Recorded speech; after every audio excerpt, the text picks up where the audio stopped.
Me acompañen, por favor, en oración. Oremos. Señor, nos acercamos a tu palabra, pero queremos hacerlo con humildad. No somos capaces por nuestros medios de predicarla, ni somos capaces de entenderla. Por ello requerimos la intervención milagrosa de tu Espíritu Santo, para que los corazones de piedra se vuelvan de carne y nuestra oposición a tu verdad sea derrumbada. Te pedimos, Señor, que tú derrumbes nuestro orgullo. Derrumba nuestro orgullo, Señor, y sobre los restos de este edifica un altar a tu nombre. Señor, aplástanos con la enormidad de tu ser. Llévanos cautivos de la belleza de Cristo. Llévanos a contemplar la cruz y a recordar las gracias pasadas, la misericordia recibida. Haz lo que quieras, Señor, con el predicador en esta tarde. Humíllame para que tú seas exaltado. Danos tu gracia para escuchar reverentes tu palabra, porque todos los que estamos aquí en este edificio, estudiantes, maestros, predicador, audiencia, todos requerimos con urgencia tu santo evangelio. Señor, danos tu palabra, danos a Cristo. Te lo suplicamos en su nombre bendito. Amén. Hermanos, quisiera comenzar el sermón de hoy diciéndoles algo muy importante. Cristo los ama. Y quisiera enfatizarlo, hermanos. Cristo les ama. Y quisiera una vez más decir que Cristo les ama.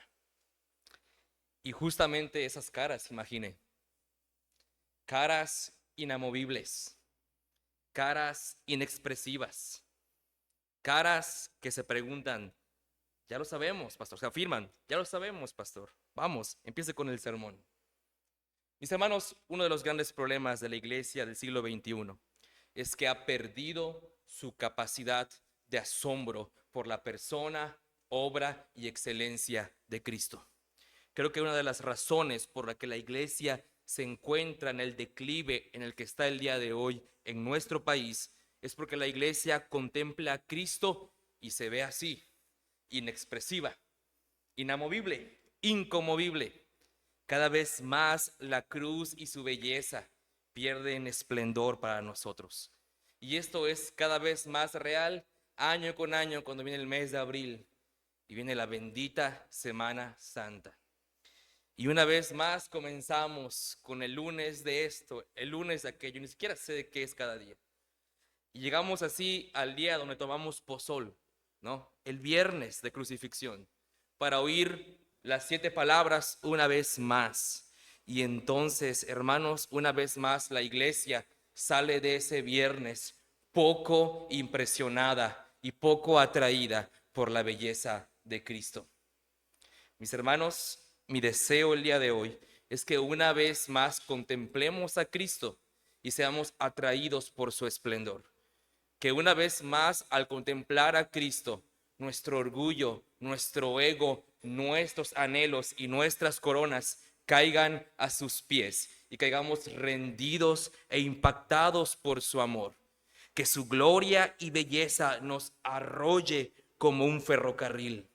Que seamos azotados por su gloria. Mi anhelo hoy es que usted pueda irse de este culto de capilla sorprendido por esta afirmación. Cristo les ama. Cristo les ama. Cuando yo aún era soltero, hace algunos ayeres, yo hice un voto, un pacto de sangre conmigo mismo. Y me juré a mí mismo que jamás comería mondongo. Odio el mondongo. Yo creo que los lagos de fuego del infierno son caldo de mondongo. Y yo afirmé siempre que no comería mondongo. Y yo decía, hay un problema en Yucatán, ¿no? Pero cuando yo conocí a Sheila y vi el esplendor de su belleza, y Sheila me invitó a su casa en vacaciones, Y llegué porque quería ver su belleza, porque yo estaba atraído por su belleza. Su luz me dejó ciego. Llegué y amorosamente me sirvió un enorme tazón de mondongo. ¿Y saben qué hice, hermanos? Me tragué ese infernal caldo. Porque la belleza de Sheila era tal que no importaban mis gustos. La belleza de Sheila era tal que no importaba lo que pensaba de mí mismo. Solo quería que ella estuviera feliz. Quería seguirla contemplando. Bueno, si esto es cierto con algo tan trivial como la atracción que sentí por mi esposa, ¿cuánto más no ha de serlo con Cristo? Cuando lo contemplamos a Él y vemos su belleza, todo lo demás pierde sentido. No importa quién eres tú, importa quién es Él. Cuando contemplas a Cristo, no importa tu reputación, tu nombre, no importan los elogios que puedan darte, no importa el recital ni el examen de griego o hebreo, solo importa Él. Estudien, por favor. Solo importa Él. Solo importa darle gloria a Él en todo lo que hacemos, hermanos. Y considero que uno de los elementos veterotestamentarios que más nos llevan a contemplar su belleza es la última de las 7 principales fiestas del pueblo de Israel.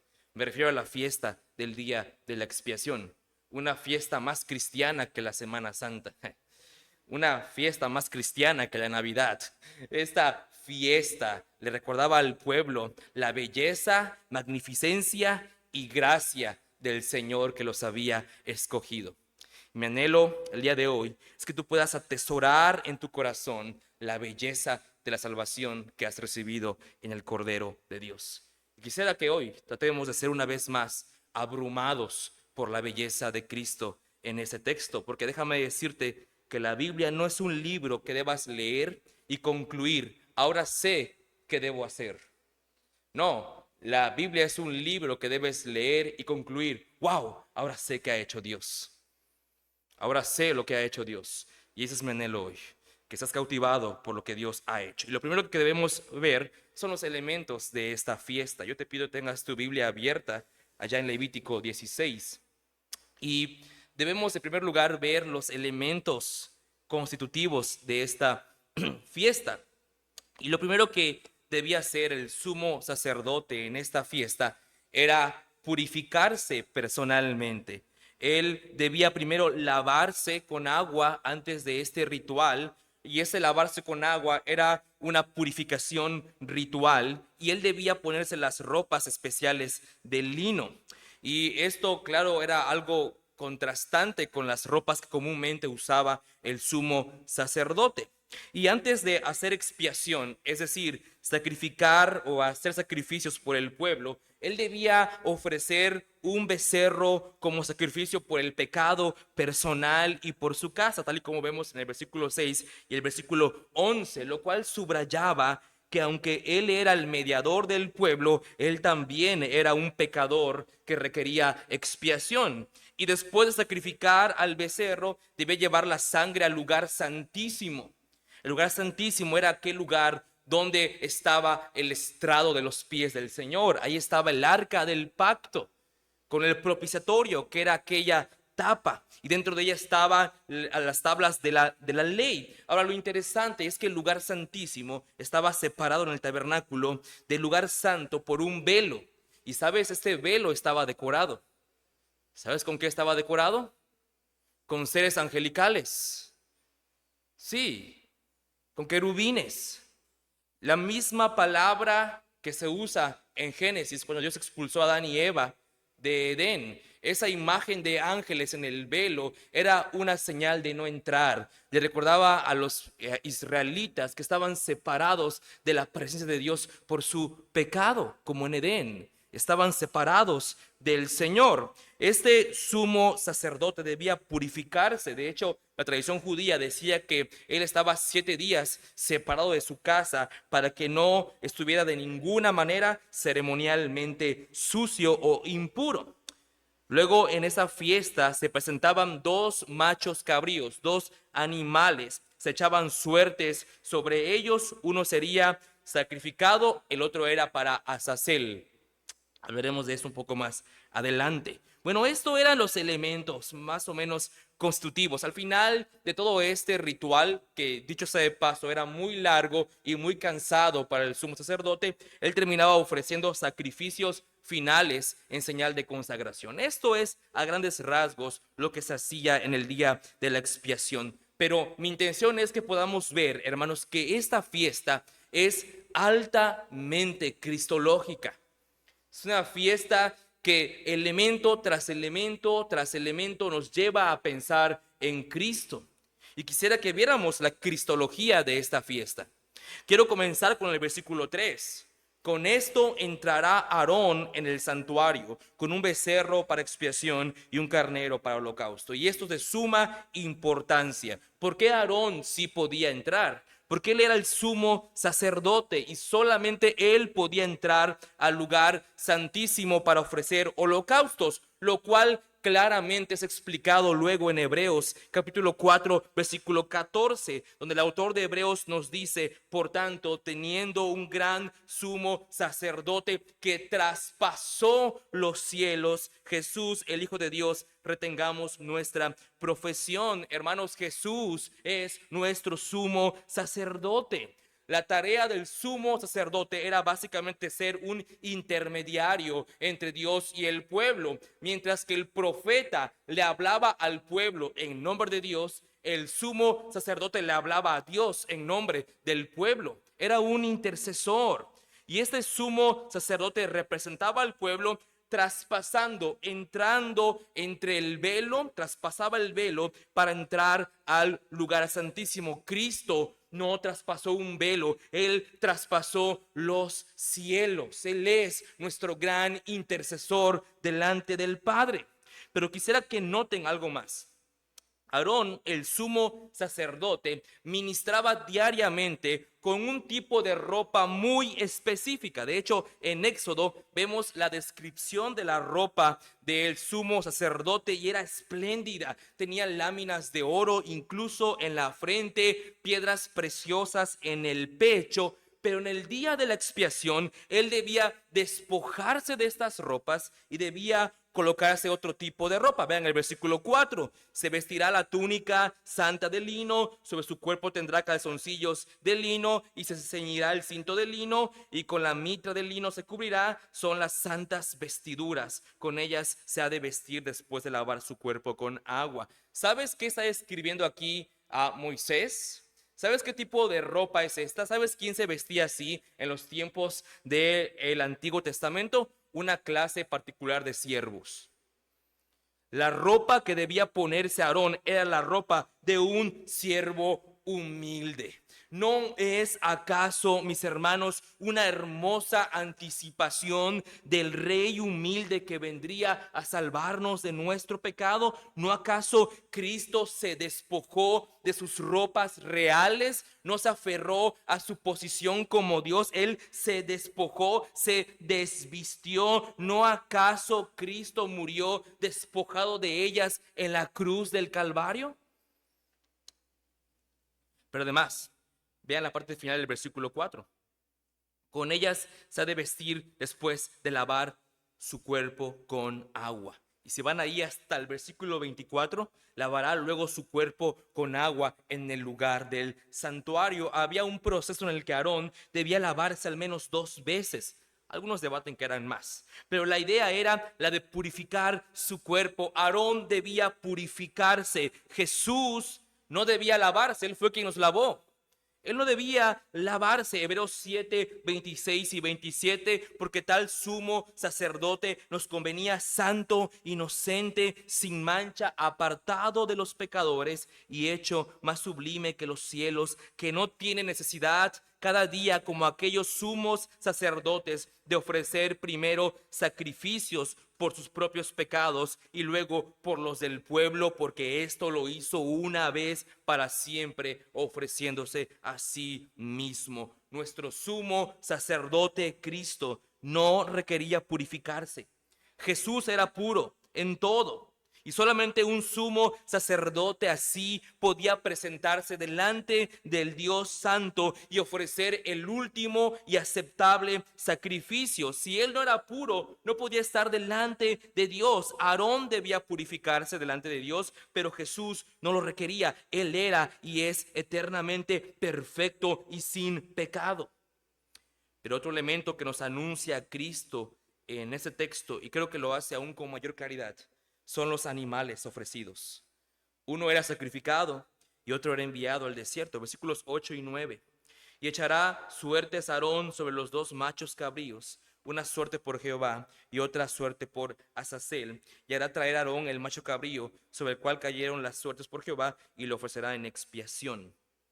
Uno era sacrificado y su sangre se usaba para salpicar el propiciatorio, la tapa de la caja, ¿no? Del arca del pacto.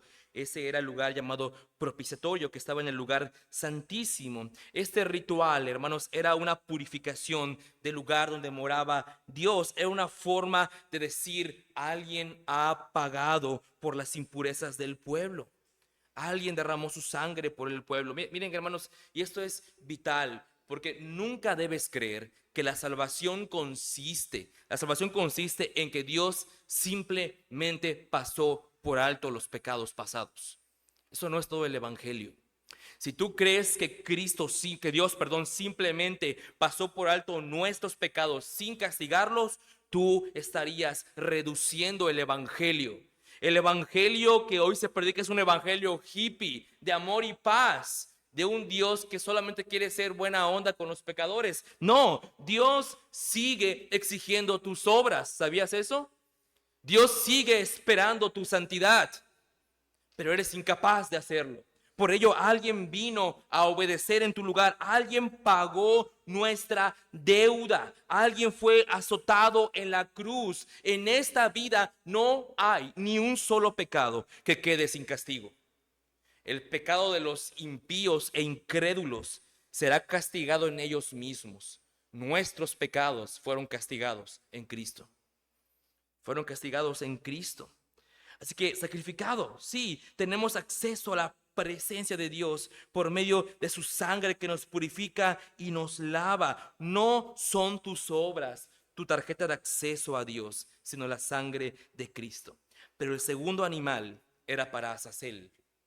Y aquí ha habido un gran debate sobre qué significa Azazel en el Antiguo Testamento. Algunos creen que se refiere a una zona del desierto que era llamada Azazel. Otros creen que se refiere al nombre de algún demonio como simbolismo de lo maligno, pero esto es bastante absurdo en mi opinión. De hecho, todo es un mero asunto lingüístico.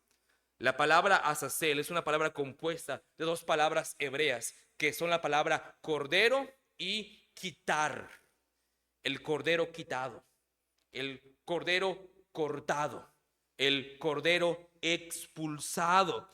Y la idea era que este cordero era enviado al desierto, expulsado, cortado de en medio del pueblo. El sumo sacerdote ponía sus dos manos sobre la cabeza de este animal, confesaba en oración los pecados del pueblo y era enviado al desierto fuera del campamento para morir en soledad, en agonía, morir de sed quizá, o destrozado por alguna fiera. Era un símbolo de que Dios echaba sobre el animal la culpa del pueblo y esta era llevada fuera, alejada de ellos. Esto, hermanos, prefiguraba, por supuesto, la manera en que Cristo cargaría con nuestra maldad, con nuestra condenación, con nuestra culpa y pagaría entonces por todos nosotros. Hebreos 13, 12 y 13, por lo cual también Jesús, para santificar al pueblo mediante su propia sangre, padeció fuera de la puerta. Salgamos pues a él, fuera del campamento, llevando su vituperio. Fuera de la puerta, cortado, así como el cordero de expiación era expulsado, cortado de en medio del campamento del pueblo, así también Jesús por nosotros fue cortado del campamento. Jesús oró en Getsemaní: Señor, si fuese posible, que pase esta copa de mí sin que yo la beba. Y miren, hermanos, aquí viene Semana Santa. Seguro van a ver ustedes en televisión La Pasión de Cristo o alguna de esas películas que tienden a exaltar el sufrimiento físico del Señor. Entiendo muy bien que hagan esto. Sin embargo, debes comprender que la oración de Jesús en Getsemaní no era una oración de cobarde.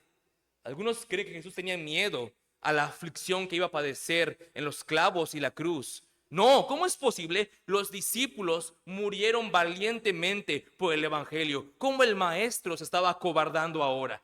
No, no es eso. La palabra copa que usa Jesús aquí en el texto griego hace referencia a un platón, a una cosa plana, que era el simbolismo del Antiguo Testamento para la ira de Dios, la ira destructiva del Señor. Aquello que afligía el corazón del Hijo era el desprecio del Padre. Sí, porque Él en la cruz por nosotros fue hecho maldición. ¿No es sorprendente esto?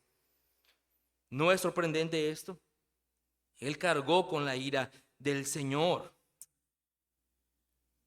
Así que este cordero echado fuera debía recordarle, apuntaba a aquel último cordero. Jesús murió en un lugar llamado Gólgota, fuera de Jerusalén. Así como el cordero, como Azazel, era sacado del campamento. Pero una cosa más que debemos señalar es el resultado de este ritual. ¿Qué traía al pueblo de Israel a hacer todo esto? ¿Cuál era el fruto final? Versículos 30 y 31. Porque en este día será expiación por vosotros y seréis limpios de vuestros pecados delante de Jehová. Día de reposo es para vosotros. Este día, hermanos, era día de reposo, es decir, día de paz. Era día de paz. Este ritual traía reposo al pueblo porque eran limpios de sus pecados. Podían reposar del peso de su culpa, de la culpa de su maldad. Pero por supuesto que este reposo era temporal. Este reposo era temporal. Todo este ritual, todo este día de expiación apuntaba a un mejor día, a un mayor día de expiación. Hebreos 4, 8 al 10 dice: porque si Josué les hubiera dado el reposo, no hablaría después de otro día. Por tanto, queda un reposo para el pueblo de Dios, porque el que ha entrado en su reposo también ha reposado de sus obras, como Dios de las suyas. Ese sacrificio daba reposo, pero solamente era un adelanto, era un spoiler que traería un reposo eterno y permanente. Jesús, con su sacrificio, nos da el reposo eterno, reposo para nuestra alma. Nos asegura que al terminar nuestro tiempo aquí, todo habrá valido la pena. Bueno, podríamos decir mucho más sobre la cristología de este texto, pero yo quisiera ir al significado de ese texto, tanto para los judíos del Antiguo Testamento como para ti, para mí. ¿De qué sirve hablar de esto? Caray, pastor, entiendo, Cristo es todo. Sí, muy bien. Una vez más quiero recordarte, mi anhelo es que recuperes el asombro por Cristo. ¿Qué significado tiene esto para nosotros? Bueno, debemos decir que esta fiesta, hermanos, presentaba un conjunto de emociones. Habían emociones encontradas en el corazón del pueblo de Israel en el día de la expiación, ¿no? Por un lado, hermanos, pueden notar que todo en esta fiesta tiene que ver con una cosa: purificar. Purificaba primero el sumo sacerdote, luego purificaba el lugar santísimo, luego purificaba al pueblo, luego una vez más se lavaba. En fin, constantemente está aquí la idea de purificar. Sí, porque la idea es que en este día ellos debían recordar precisamente que eran impuros. El día de la expiación debía recordarle al pueblo su verdadera condición. Ellos eran pecadores que habían quebrantado la ley. Por eso rociaban sangre en el propiciatorio. Dentro del arca del pacto estaban las tablas de la ley, el contrato del pacto, el documento pactual estaba ahí. Y el pueblo constantemente quebrantaba este pacto. Así que en un sentido y en primer lugar, este día debiera ser un día de tristeza para ellos. Debía ser un día de profundo dolor, recordando que eran infractores del pacto. Debían recordar su impureza constante. Sí, debía haber tristeza en este día. Y mira, mi hermano, tú y yo requerimos lo que el apóstol Pablo llamó en 2 Corintios, la tristeza que proviene de Dios. Hablamos mucho de que el cristiano siempre está gozoso. Bueno, y aunque solo lo decimos porque no parece eso, pero bueno, eso es cierto. Sí, hay gozo, pero no puede haber gozo sin que antes exista tristeza en tu corazón. Oramos por los pecados, pidiendo perdón. ¿Hubo dolor en tu corazón? ¿Estabas llorando en tu corazón porque le has fallado a aquel que ama tu alma? El gran problema de los cristianos de hoy es que son cada vez más indiferentes al pecado. El pecado deja de incomodarnos. Hemos normalizado cierta dosis de pecado. Hemos normalizado cierta dosis de pecado. No nos incomoda el pecado. Y sabes, como Juan Calvino decía, debemos sentir una tristeza real, no por el miedo que nos dé Dios de enviarnos al infierno, sino por el dolor de haber ofendido a aquel que nos ama con amor inagotable. Mira, era un día de tristeza, hermano. Era un día de tristeza. Debemos recuperar el sentido de la tristeza santa.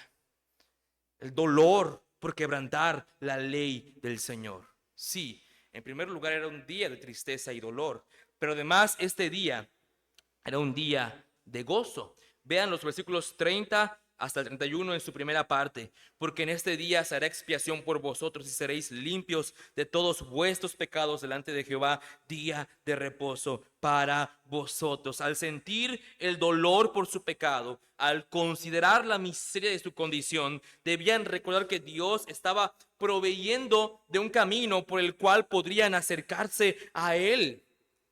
Dios había provisto un medio por el cual podían acercarse. Dios dio un ritual, el ritual del día de la expiación, que les decía: he hecho lo necesario para que puedan acercarse a mí. Les he provisto de un sacrificio por el cual les ofrezco perdón. Y esto debía ser motivo de gran gozo, hermanos, porque el juicio siempre va acompañado de la gracia.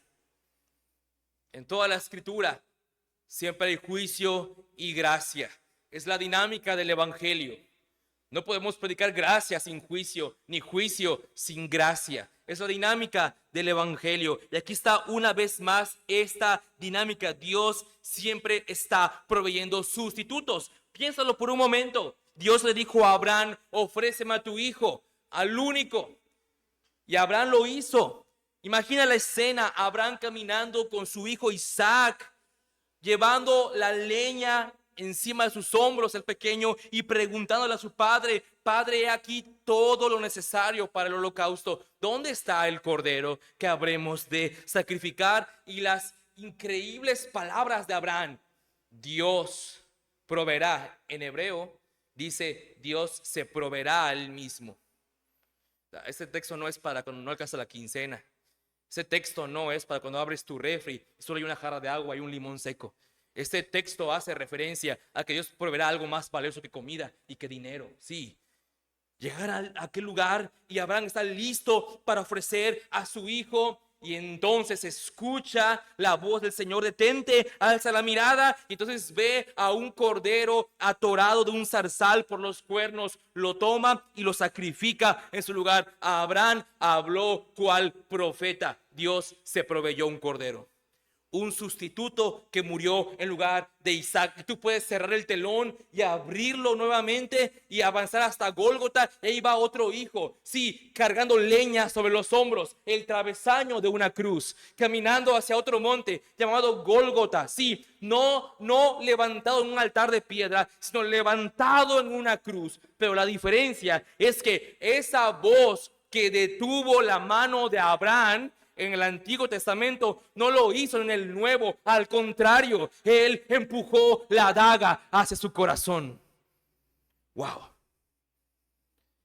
Dios le dijo a Abraham: ahora sé que me amas porque no me negaste a tu único hijo. Tú y yo decimos a Dios: ahora sé que me amas, Padre, porque no me negaste a tu único hijo. Eso es el evangelio, hermanos. Dios da un sustituto ahí, pero luego lo da en Éxodo. Dios envía la muerte de los primogénitos y entonces Él en su gracia provee a un cordero cuya sangre sería colocada en los postes y el travesaño de las puertas. De esta forma se diría: ya uno murió por los primogénitos. El Señor siempre está proveyendo a uno que muere en lugar de otro. Todo esto son débiles sombras de la última gran sustitución: Cristo en la cruz por nosotros. Así que este día de la expiación debía darle gozo al pueblo, recordándoles que Dios constantemente está proveyendo a un sacrificio por ellos. Pero había algo más que ellos debían pensar en este día de fiesta. Además del gozo y la tristeza, ellos también debían saber que esta fiesta era el anuncio de que algún día llegaría algo mejor, de que algo mejor vendría de parte de Dios. Este día debía hacerles sentir esperanza. ¿Qué es la esperanza? Es el anhelo de lo que vendrá. Dios les estaba diciendo: esto, pueblo, es temporal, viene algo permanente, viene algo bueno, esto es suficiente solo temporalmente, tiene fecha de caducidad, pero vendrá algo mejor. Tengan esperanza, porque ciertamente vendrá algo mucho mejor. ¿Cómo podemos ver esta idea en el texto? Notemos, ¿cuántos corderos usaban? 2. ¿Por qué 2? ¿Por qué 2? Bueno, eran 2 porque uno solo no podría representar, no era suficiente para representar la grandeza de aquello que era anunciado. Uno solo no podía representar la grandeza de aquello que era anunciado, pero llegaría el día en el que no harían falta 2 corderos, sino solamente uno.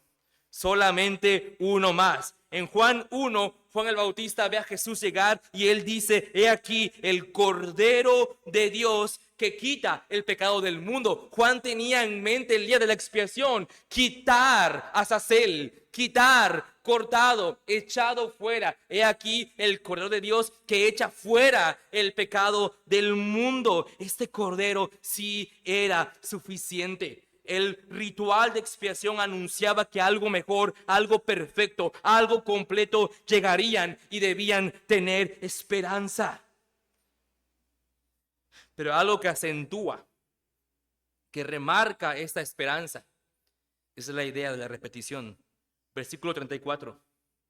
Y esto tendréis como estatuto perpetuo para hacer expiación una vez al año por todos los pecados de Israel. ¿Cada cuánto debía hacer esto Israel? Cada año. Este ritual daba paz, seguridad temporalmente, no permanentemente. Pero esto acentúa la esperanza de que llegaría el día en el que sería un último ritual, un último sacrificio que no tendría que repetirse. Eso se llevó a cabo en Cristo. Ahora, piensa en esto por un momento. Viene Semana Santa, hermanos de música, ensayar con el coro, preparar cantos nuevos, ver que sacó nuevo la IBI o los Jerez para tratar de sacarlo en el culto, ¿no? Hay que comenzar a preparar nuestro Via Crucis cristiano, se llama Semana Santa. Y hay que comenzar a enseñar las obras de teatro con los niños, cortar las palmitas para su entrada triunfal no bíblica. Hay que comenzar a hacer todas esas cuestiones. Sí, hermanos, perdonen, aquí me desahogo. Y hay que comenzar a hacer esas cuestiones ya, prepararnos y terminas. Predicas, si eres de teología, predicas toda la semana, ¿no? Y para colmo el culto de resurrección, 5 de la mañana. Hágame usted el favor, 5 de la mañana, 7 palabras el viernes, de 3 a 5 y media el culto. ¿no? A la hora del bendito calor, las hermanas mestizas se les chorrea blanco aquí del talco, ¿no? El calor, ¿no? Bueno, ahí estamos, ¿de acuerdo? Muy bien, y terminas agotado en la semana. ¿Y qué sigue? Prepárate, ahí viene el otro año. Y seguirás así, así, así, hasta que te alcance el dulce beso de la muerte, ¿no? Y seguirás así y así repitiendo esto. Imagínate, el sumo sacerdote terminaba extenuado, agotado, era agotador el día de la expiación. ¿Y qué pensaba él cuando terminaba? No decía, ay, ya terminó. No, él decía, "Ah, ahí viene el próximo año". Lo que él decía, nos vemos el año que viene.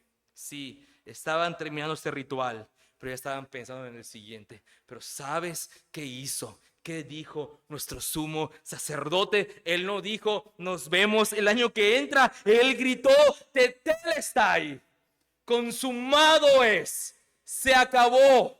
No hay que repetirlo otra vez. No hay año que viene. Se acabó. Este es el último ritual. Punto final. No hace falta nada más. En la cruz Jesús estaba cumpliendo las expectativas del Antiguo Testamento. La esperanza anunciada llegaba a su cumplimiento final. Gloria a Dios. Tetelestai. No hace falta más sacrificios. Cristo ofreció el último y suficiente, Él mismo. Tú y yo no sacrificamos a Cristo cada domingo, ¿verdad? Pero sí anunciamos eso. No tienes que esperar Semana Santa para anunciar su obra completa, ni Navidad para anunciar su encarnación. Cada domingo en el día del Señor, la iglesia se reúne para anunciar su vida, muerte, resurrección, ascensión y pronto regreso. Eso es lo que hacemos cada domingo. Lo hacemos cada semana. Mis hermanos, miren a Cristo. Miren a Cristo. No requerimos nada más. No requerimos nada más. Cristo debe cautivar todo nuestro ser. Su luz debe cegarnos a todo lo demás. Cristo es suficiente. Cristo es suficiente. Mi hermano, y piensa en esto. Este es el glorioso amor del Evangelio. Siendo yo digno del desprecio divino, de la ira divina, del odio del Señor, Él me ha amado de tal forma que entregó a su único Hijo para morir en la cruz, para que de esta forma yo tenga acceso a su presencia de pura gracia. Mi hermano, tenemos que volver a lo básico en la iglesia. Requerimos el Evangelio. Lo que la iglesia necesita no es más activismo. Ya tenemos mucho en la iglesia. No requerimos, hermanos, ser más relevantes culturalmente. Vaya que lo hemos sido y hemos pagado el precio. Lo que requerimos fundamentalmente es volver a la simplicidad y belleza del glorioso Evangelio del Cordero de Dios. Viene Semana Santa. Y quien es menos protagonista es Cristo. ¿No acaso entrarán tus niños con palma mientras sus padres les toman fotografías para el recuerdo? ¿Qué acaso las damas no estarán ahí batiendo pozole el viernes mientras se predica el sermón dentro de la iglesia, dentro del templo? ¿Qué acaso no estamos preocupados por dónde vamos a ir? ¿A qué piscina iremos el sábado? Mis amados hermanos, en la semana en la que conmemoramos la pasión de nuestro Señor, terminamos opacando su belleza con cosas tan triviales. Mis hermanos, requerimos volver a ser cautivados por la belleza de Cristo. Hace unos días mi esposa me preguntó esto. Es la pregunta más impresionante que jamás imaginé que me preguntaría. Me dijo, ¿volverías a comer mondongo por mí? Y yo le dije, me ahogaría en una piscina de caldo de mondongo por ti. Mis hermanos, cuando somos deslumbrados con la belleza de Cristo, No importa si en tu campo te pagan o no te pagan. Claro, espero que te paguen. No importa si no toman en cuenta tus planes, si no te dan el lugar que esperabas, si predicas teólogo una vez al año, eso pasa a ser secundario. Si Cristo es exaltado, admirado y amado, cuando somos cautivados por su belleza, no importa lo que sea de nosotros. Mi hermano, Cristo te ama. No sé qué les diga a sus maestros, pero decir amén no te vuelve pente, ¿no? Hermano, Cristo te ama y eso es suficiente. Si Cristo nos ama de esta manera, si Cristo nos ama así, bienvenido sea el desprecio del mundo. Oremos. Señor, te damos gracias por tu palabra, que nos recuerda la excelencia de la obra de Cristo. Cautívanos con esa belleza, cautívanos con el esplendor de su majestad, cautívanos con la suficiencia de su obra. Te agradecemos, Señor, por tu evangelio, predicado desde tiempos antiguos. Gracias, Señor. Llévanos a mirar a Cristo y a sentirnos satisfechos permanentemente en Él. Gracias por tu amor. Oramos en el nombre de nuestro Cordero expiatorio. Amén.